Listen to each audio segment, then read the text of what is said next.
الف متحرک ہے اور تا متحرک ہے، ان دونوں کو ضمہ دے دیا تو اکتسبہ سے اکتسبہ، اکتسبہ وہ کمایا گیا، اکتسا کا معنی اس نے کمایا اور اکتسبہ وہ کمایا گیا، تو اسی اعتبار سے اس کی جو ہے گردان چلے گی، اس کا ترجمہ بھی اسی انداز میں ہی ہوگا۔ نصرہ کا ترجمہ ہم نے کیا تھا اس ایک مرد نے مدد کی، ناصرہ کا معنی تھا اس ایک مرد نے مدد کی، لیکن نوسرہ جب اس کو مجہول کیا تو اس کا معنی ہوگا اس ایک مرد کی مدد کی گئی، اس ایک مرد کی مدد کی گئی، یعنی اس میں مفعول کا تذکرہ آئے گا، جس کی مدد کی گئی ہے اس کا تذکرہ ہوگا، جبکہ ناصرہ میں فاعل کا تذکرہ ہوتا ہے جو مدد کرنے والا ہوتا ہے۔ تو اسی طرح ہی باقی سارے سیغے جو ہیں، نصرہ یہ اصل میں ناصرہ تھا، آخری کو اس کی حالت پر چھوڑ دیا، آخری سے پہلے جو ہے اس کو زیر دے دی، اور جو ایک حرف متحرک تھا اس کو ہم نے پیش دی، تو ناصرہ سے نصرہ، اور پھر اسی طرح یہ گردان آگے چلتی جائے گی، نصرہ، نصرا، نصرو، نصرت، نصرتا، نصرن، وہاں نصرنا تھا یہاں نصرن، نصرت، نصرتما، نصرتم، پھر آگے نصرتی، نصرتما، نصرتن، نصرتو، نصرنا، تو باقی ساری گردان ویسی ہی ہے، جو تبدیلی ہم نے پہلے سیغے میں کی وہی تبدیلی آخر تک چلے گی۔ تو نصرہ کا ترجمہ ہوگا اس ایک مرد کی مدد کی گئی، اور تثنیہ میں ترجمہ ہوگا نصرا میں ان دو مردوں کی مدد کی گئی، جمع میں ترجمہ ہوگا نصرو ان کئی مردوں کی مدد کی گئی، واحد مؤنث غائب کا صیغہ جو ہے نصرت اس ایک عورت کی مدد کی گئی، اور تثنیہ مؤنث غائب کا صیغہ نصرتا ان دو عورتوں کی مدد کی گئی، نصرنا جمع مؤنث غائب ان کئی عورتوں کی مدد کی گئی، اور واحد مذکر حاضر یا مخاطب نصرتا تجھ ایک مرد کی مدد کی گئی، اسی طرح آگے تم دو مردوں کی مدد کی گئی، تم کئی مردوں کی مدد کی گئی، تو ایک عورت کی مدد کی گئی، تم دو عورتوں کی مدد کی گئی، تم کئی عورتوں کی مدد کی گئی، اور پھر آگے متکلم کے صیغے آ جاتے ہیں، نصرتو مجھ ایک مرد کی مدد کی گئی یا مجھ ایک عورت کی مدد کی گئی، اور آگے نصرنا جمع متکلم ہم دو مردوں کی مدد کی گئی یا کئی مردوں کی مدد کی گئی، یا دو عورتوں کی مدد کی گئی یا کئی عورتوں کی مدد کی گئی۔ اب آگے ایک قاعدہ پیچھے ہم نے یہ پڑھا تھا کہ ماضی معروف کا جو عین کلمہ ہوتا ہے اس میں تینوں اعراب آتے ہیں، اس پر زبر بھی آتی ہے، زیر بھی آتی ہے اور پیش بھی آتی ہے، زبر جیسے نصرہ، زیر جیسے سمعہ، اور پیش جیسے قاربہ، لیکن ماضی مجہول میں عین کلمہ یعنی آخر سے پہلے والا جو ہے وہ ہمیشہ مقصور ہی رہتا ہے۔ ثلاثی مجرد ماضی معروف کا دوسرا حرف مفتوح، مقصور اور مضموم تینوں آتا ہے، جیسا کہ ہم نے پیچھے پڑھا تھا، جبکہ ماضی مجہول کا دوسرا حرف ہمیشہ مقصور ہوتا ہے، جیسے نصرہ مجہول میں یہ ہمیشہ مقصور ہوتا ہے۔ آگے ہے ماضی منفی بنانے کا طریقہ، ایک ماضی معروف ہم نے پڑھی اور دوسری ماضی مجہول ہم نے پڑھی، تو اسی معروف اور مجہول کو منفی بھی بنایا جا سکتا ہے۔ منفی بنانے کا طریقہ صرف یہ ہے کہ فعل ماضی معروف کے شروع میں ما لگا دیں گے یا لا لگا دیں گے، تو ما اور لا لگا دینے سے فعل ماضی منفی بن جاتا ہے، یعنی کہ باقی صیغہ تو سارا وہی ہوگا، اس کے شروع میں ما لگ جائے گا تو نفی کا معنی ہو جائے گا، اور اگر لا لگ جائے گا تو بھی نفی کا معنی ہو جائے گا۔ تو میں نے بتایا تھا کہ عموماً جو ہے ما ماضی کے شروع میں آتا ہے اور لا جو ہے وہ مضارع کے شروع میں آتا ہے، لیکن کبھی کبھار ما مضارع کے شروع میں چلا جاتا ہے اور لا جو ہے وہ ماضی کے شروع میں چلا جاتا ہے، جیسے فلا صدق ولا صلی، تو یہاں پہ ما ہونا چاہیے تھا لیکن لا آ گیا۔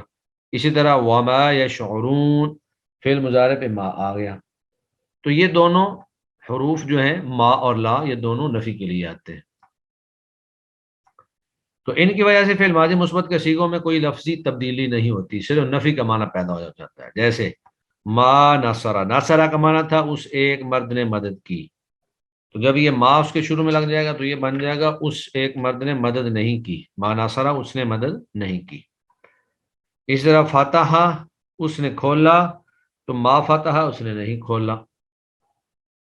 تو صرف نفی کا معنی پیدا ہوگا، باقی اس کے اندر لفظی طور پر کوئی تبدیلی واقع نہیں ہوگی۔ اس کے بعد پھر آگے سوالات ہیں، مشق ہے۔ تو سب سے پہلا سوال یہ ہے ماضی مجہول بنانے کا طریقہ، ما امثلہ بیان کریں، یعنی ماضی مجہول بنانے کا طریقہ بیان کریں اور اس کے ساتھ مثالیں بھی دیں۔ تو ماضی مجہول بنانے کا طریقہ ہم نے پڑھ لیا تھا کہ یہ ماضی معروف سے بنتا ہے، آخری حرف کو اس کی حالت پر چھوڑ دیتے ہیں، آخری سے پہلا حرف جو ہے اس کو زیر دے دیتے ہیں، اور باقی جتنے متحرک حروف ہوتے ہیں ان سب کو پیش دے دیتے ہیں، تو وہ ماضی مجہول بن جاتی ہے۔ آگے ہے ماضی منفی بنانے کا طریقہ، ما امثلہ لکھیں۔ ماضی منفی بنانے کا طریقہ یہ ہے کہ مثبت کے شروع میں ما یا لا لگا دیں تو وہ ماضی منفی بن جاتا ہے۔ اب آگے انہوں نے چند ایک کلمات دیے ہیں جن سے آپ لوگوں نے پوری گردانیں کرنی ہیں، ساری گردانیں آپ لوگ خود کر کے آئیں گے انشاءاللہ، یہ آپ کا ہوم ورک ہوگا۔ جی، کویسچن نمبر 3 یہ ہے مندرجہ ذیل افعال سے ماضی مجہول کی مکمل گردان کیجیے۔ جیسے طلبہ، وہ طلب کیا گیا، تو اس کا معروف تھا طالبہ، تو طالبہ میں آخری کو اس کی حالت پر چھوڑ دیا، آخری سے پہلے کو زیر دے دی اور جو متحرک تھا اس کو پیش دے دی، تو یہ طلبہ بن گیا۔ طالبہ کا معنی ہے اس نے طلب کیا، اور طلبہ کا معنی ہے وہ طلب کیا گیا۔ اسی طرح کشفہ، تو اس کا معروف تھا کاشفہ، اس نے کھولا، تو جب مجہول بن گیا تو اس کا معنی ہو گیا وہ کھولا گیا، کشفہ وہ کھولا گیا۔ تو کاشفہ سے بھی ویسے ہی ماضی مجہول بنی کہ آخری کو اس کی حالت پر چھوڑ دیا، آخری سے پہلے کو زیر دے دی اور متحرک کو پیش دے دی، کشفہ بن گیا۔ اس طرح ہے حمیدہ، یہ حمیدہ جو ہے یہ حامدہ سے بنا ہے، حمیدہ، آخری کو اس کی حالت پہ چھوڑ دیا، آخری سے پہلے پہ پہلی زیر تھی لہذا زیر دینے کی ضرورت نہیں پڑی اور متحرک کو پیش دے دی۔ تو حامدہ کا معنی ہے اس نے تعریف کی، اور حمیدہ کا معنی ہے وہ تعریف کیا گیا۔ اس طرح وضع، تو یہ معروف تھا وضع، وہ وضع اس نے رکھا، معروف کا معنی ہوگا اس نے رکھا، اور وضع کا معنی ہے وہ رکھا گیا۔ اسی طرح جرح، یہ جرح سے مجہول بنا ہے، جرح کا معنی ہوگا اس نے زخمی کیا، اور جرح کا معنی ہے وہ زخمی کیا گیا۔ اسی طرح منع، یہ منع سے ہے اس نے روکا، اور منع وہ روکا گیا۔ تو یہ 6 افعال ہیں جن میں سے ہر ایک کی گردان جو ہے وہ آپ نے کم از کم ایک دفعہ اس کی گردان ضرور آپ نے ریوائز کرنی ہے۔ نمبر 4، پڑے ہوئے قاعدے کی روشنی میں درج ذیل افعال سے نمونے کے مطابق فعل ماضی مجہول بنائیں۔ اب یہاں پر انہوں نے چند افعال دیے ہیں جو معروف ہیں، تو ان کی آپ نے ماضی مجہول بنانی ہے۔ نمونہ کیا ہے؟ وہ یہ ہے کہ اکملہ، اب یہاں پہ انہوں نے 3 حرفی سے بڑے کچھ افعال بھی پیش کر دیے ہیں، 4 حرفی یا 5 حرفی بھی پیش کر دیے ہیں تاکہ ان کا طریقہ بھی آپ کو معلوم ہو جائے۔ تو اکملہ یہ 4 حرفی ہے، اکملہ تو اس کا معنی ہے اس نے پورا کیا، مکمل کیا، اکملہ یکمل حسن، تو اس کا ماضی مجہول کیا ہوگا؟ اکملہ۔ تو قاعدہ کیا تھا؟ آخری کو اس کی حالت پر چھوڑ دیا، آخری سے پہلے کو زیر دے دی، اور جتنے متحرک ہیں ان کو پیش دے دی، تو اکملہ سے اکملہ۔ اکملہ کا ترجمہ ہے اس نے پورا کیا، اور اکملہ کا ترجمہ ہوگا وہ پورا کیا گیا۔ تو اسی طرح آپ کے سامنے 5 افعال ہیں، ان میں سے ایک ہے رفع، پھر ہے مدح، پھر ہے دافع، رفع کا معنی اس نے اٹھایا، مدح کا معنی اس نے تعریف کی، دافع کا معنی ہے اس نے ہٹایا، اور اعتماد کا معنی ہے اس نے اعتماد کیا، اور استخرج کا معنی ہے اس نے نکالا۔ یہ آپ کے پاس 5 افعال ہیں، تو ان کا آپ نے پہلے تو ماضی مجہول بنانا ہے کہ رفع کا فعل ماضی مجہول کیا ہوگا، اور پھر اس کا ترجمہ کیا کریں گے، مادح کا ماضی مجہول کیا ہوگا اور اس کا ترجمہ کیا کریں گے، اسی طرح کر کے اعتمد اور استخرجا۔ تو یہ آپ کا گویا کہ